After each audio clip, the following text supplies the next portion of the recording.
Well, alright, y'all. All across the USC, Compton, Watts, Bay to LA.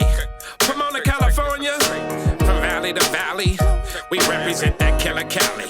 So if you keeping it real on your side of your town, you tune in to Gangsta Chronicles. Gangsta Chronicles, we gon' tell you how it goes.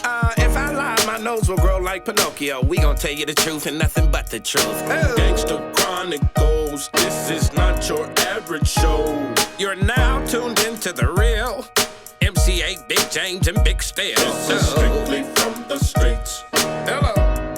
We represent the James.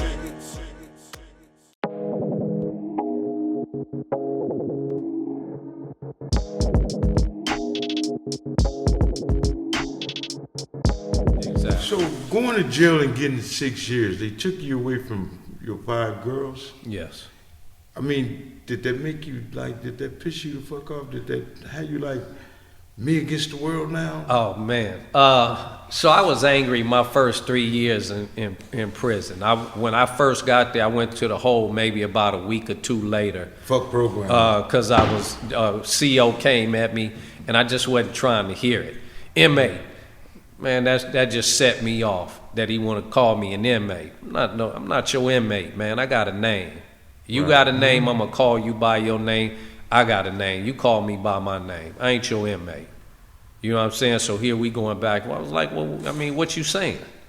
You know, I was just on that page, not trying to hear nothing. They sent me to the hole. So yeah, I was pissed off. I was pissed off more so because while I was in prison, I was watching TV and the news, and I'm watching everybody else on the channel 7, 11, 5, and so on and so forth, and they're at their shops, behind their counters, with the weed in their hand, and I'm like, shit, I'm in jail, and they doing the same thing I was doing. Exactly, but why I'm here and why they out? Either we all gonna be in jail or nobody gonna be in jail. Right. If it's let's keep it fair. But I sat in jail watching all those people happy, making money at their shops. Yeah, I was pissed off. And Virgil, let me ask you a question. With that being said, they brought up a great point. You got locked up. There's other people that was out in the streets doing the same thing he was doing. Right. They didn't look at that at all? Obviously not, because I did every bit of that 6 years. And it's almost like just the rules apply only to certain people. Well, I think if I'm sitting there doing 10, 15 years for marijuana, I don't give a fuck the amount or whatever. Once you legalize that shit, now you are holding me up under my will. Exactly. You're supposed to let me go. You gotta let me the fuck up out of here. Absolutely. You know, but if they did This that, right here.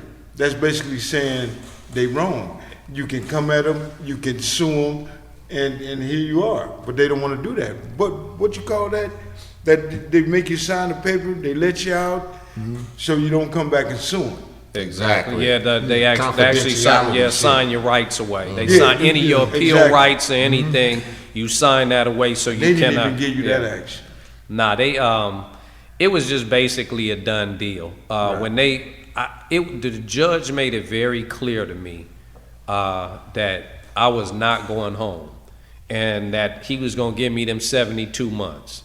And that's what he said. He was, 72 months was what he felt I deserved for owning legal shops, licensing legal shops. So, I missed 3 of my daughter's graduations from high school. So yeah, I was kind of pissed off.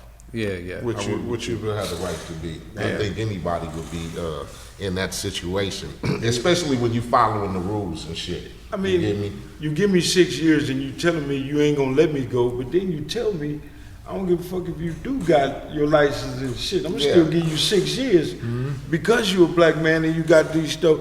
Should he not be successful? Should he not?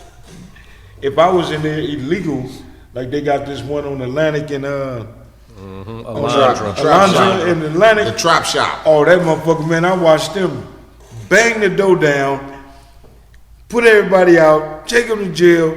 Before the police left, these motherfuckers coming right back in there open back up shop. They come back this time. They take the bar door, the lights, and everything else out of that motherfucker. That motherfucker open right now today. No doubt. But like, yeah, we that's hot, some fuck cold shit. That tell you, I don't have no faith in the system because they're gonna do you how they want to do you. Absolutely. You know what I'm saying? And I would have been trying to do some legal shit. How the fuck can I get out of this situation? We interviewed a young man that broke out of prison. Right. You know what I'm saying? Under Because 24-hour surveillance. he wanted to be with his daughter. And, you know, some of us just sit there and I'm going to do this time. You know what I'm saying? But we got choices and they didn't give you any. No, they didn't give me any choices. So at that point, I knew that this was time that I had to do. Right. But I was going to do the time under my terms, not under the system's terms. So what I mean by that is that I rejected everything that the system had to give me. Everything that the system wanted to do. They kicked me out the drug program because I wouldn't conform, so I didn't get a year off. Oh well. You know, there was when I say conform, the system has a way, and I look at it as petty pleasures. Come Thanksgiving, they want to give you this big turkey dinner, and you're supposed to be happy and smiling that they gave you a turkey dinner, but you locked up in prison. You know what I'm saying? Come New Year's or the 4th of July, you getting barbecue ribs. You know, I would, every time those holidays came up, I walk in that chow hall, look, hey, who want this? Hand it to them and walk out. I don't need y'all shit. I'm here I'm here because y'all basically are holding me hostage. Right. Under my own free, this is against my own free will. And that's how I took my time and dealt with my time. But I stayed thinking about what I was going to do when I got home. And they asked me, like my last week, 2 weeks, I'm walking the track with a couple of cats, and they say, man, what you going to do? I said, shit, what you think I'm going to do? you know what I'm saying? Like, you ask an electrician that he been in the game 30 years doing electrician, as an electrician, what you going to do when he going back to what he know his profession. Right. And so when I hit the ground, the first thing I did was made sure I jumped back into the industry. I got politically involved and connected once again, and I started crafting policy for the city of Los Angeles. Right. I brought the whole industry together. And I did this, crazy as it sounds, I did this at Snoop's compound. He don't even know that because my office was in his compound when I got home. It was me and Donnie. And I was using Snoop's his compound, as where my office was. So we would go there every other day or whatnot. I brought the whole industry, all the heads of presidents of each organization within the cannabis industry. I brought them under that roof and said, this is what we got to do in order for us to make sure that what happened to me and others in the industry don't happen again. Y'all with me? They say, we got you. I said, all right, y'all just follow my lead, and I guarantee you I'm going to take you over the finish line. 18 months later, I passed Measure M in the city of Los Angeles at 80.4%.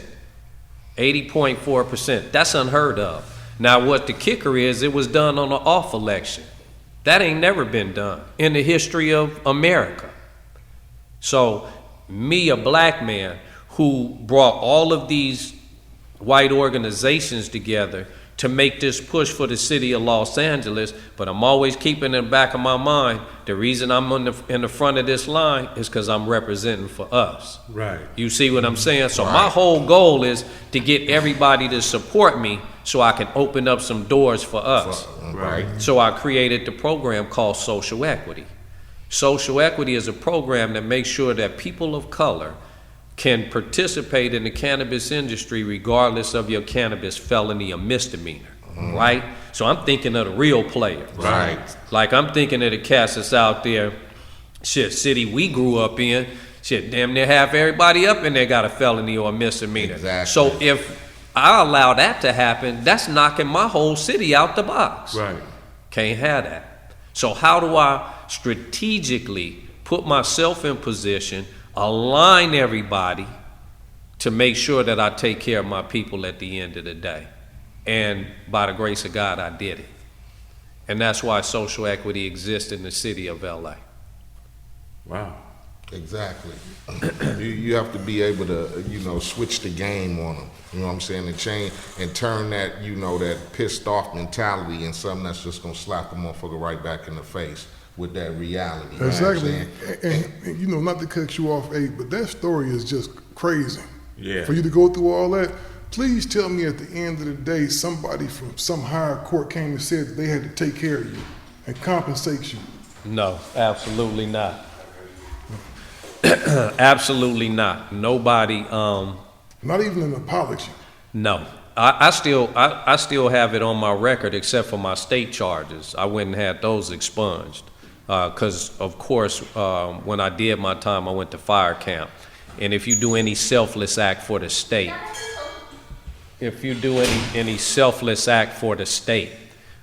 they will expunge your record. They will allow you to apply and have your record expunged. And doing the fire camp, that's what that was. So, yeah, but nobody was gonna come to me and say or tell me or do anything for me. That was not gonna happen under no circumstances. Got it. The security guard will let you out. Wow, that's So to really come at that question direct, I didn't expect nobody to do nothing for me. I ain't never expected nobody. The system damn sure don't expect them to do nothing for me. I always expect them to do something to me, but never something for me. Do you know what I'm saying? So as long as I don't trick myself. Right. And the way I didn't trick myself, I watched a lot of cats trick themselves up in that situation, in that system. I watched a lot of cats trick themselves. I never got caught up in that. how did they? What you mean by trick themselves? They bought into the system. A lot of them bought into the system in so many different ways for so many different reasons, but I did not allow myself to buy into the system. Like, you got cats in there who look at what they did and felt what they did was wrong. You was trying to feed your family. What's wrong about that? You was trying to eat like everybody else. What's wrong about that? These were the tools that was given to you, because you weren't given the same avenues as Johnny was given. Right. You know what I'm saying? So you can't trick yourself into believing. I never felt I did anything wrong. To this day, I haven't done nothing wrong. Why? Because you relicensed me? I got relicensed when I got home by the city and the state. So then what did I do wrong? So it just confirmed my belief to start with. Wait a minute. You went to jail and had license, but when you got out, you was able to go get the same license you had. I was relicensed under the new ordinance. Now keep in mind, I played the role in creating that ordinance too. Right. But I got licensed under the new ordinance by the city and the state of California as a convicted felon, so to speak, which I don't even carry that title. As someone that really was taken away from his family and locked up. Bullshit. Yeah, you was Like kidnapped. a slave. He was kidnapped. Yeah, you was He kidnapped. was turned into a slave for the state for 6 years. Exactly. Finally get